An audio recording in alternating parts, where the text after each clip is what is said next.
আসসালামু আলাইকুম, সবাই কেমন আছেন? আশা করি সবাই ভালো আছেন। নতুন আরেকটা রেসিপি নিয়ে চলে এলাম। আলু দিয়ে পাতলা ঝোল, কমন একটি রান্না। চলেন রান্না শুরু করা যাক।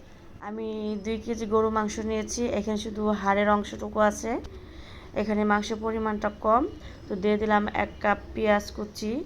এরপর দিয়ে দিলাম কিছু গরম মশলা, 2 টেবিল চামচ আদা রসুন বাটা। এরপর দিয়ে দেবো 1 চামচ ধনিয়ার গুঁড়া, 2 টেবিল চামচ মরিচের গুঁড়া, 1 চামচ হলুদের গুঁড়া, স্বাদ মতো লবণ আর পরিমাণ মতো তেল দিয়ে আমি ভালো করে এটাকে মিক্সড করে আধা ঘন্টার জন্য রেখে দিব। আধা ঘন্টা হয়ে গেলে আমি এটাকে চুলায় বসিয়ে দিব।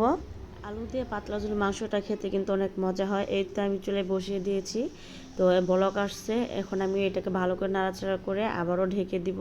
মাংসটাতে যে পানি উঠবে সেই পানিটা দিয়ে আমি মাংসটাকে ভালো করে কষিয়ে নিব। এই তো ঢাকনাটা খুলে নিলাম। মাংস তো অনেকটা পানি কমে গেছে আর মাংসটা মোটামুটি প্রায় সিদ্ধ হয়ে গেছে। তো এখন কষানো হয়ে গেলে এতে আমি দিয়ে দিব 1 চামচ গরম মশলার গুঁড়া আর 1 চামচ জিরার গুঁড়া। জিরাটাকে আমি ভেজে ফাঁকি করে নিয়েছি। চেষ্টা করবেন জিরাটা মাংস রান্নার সময় জিরাটা সাথে সাথে তেলে ফাঁকি করে দিলে সেই মাংসর স্বাদটা দ্বিগুণ বেড়ে যায়। আর দেখেন মাংসর কালারটা কত সুন্দর হয়েছে। এটা দেখতেও যেরকম সুন্দর, খেতেও কিন্তু অনেক মজা। আর আমি একটু পরপর নাড়াচাড়া করে দিচ্ছি যেন নিচে লেগে না যায়। এটা কিন্তু একটু পরপর নাড়াচাড়া করে দিতে হবে। মাংসটা কষানো হচ্ছে, তো এরপর আমি দিয়ে দিব আলুটাকে দিয়ে ভালো করে মিশিয়ে আবার কিছুক্ষণ ঢেকে রেখে দিব।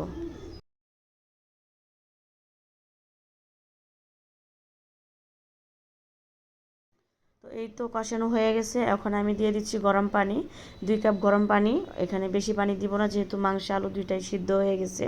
তো এবার একটু ভালো করে নাড়াচাড়া করে আবারও কিছুক্ষণের জন্য ঢেকে রেখে দিব।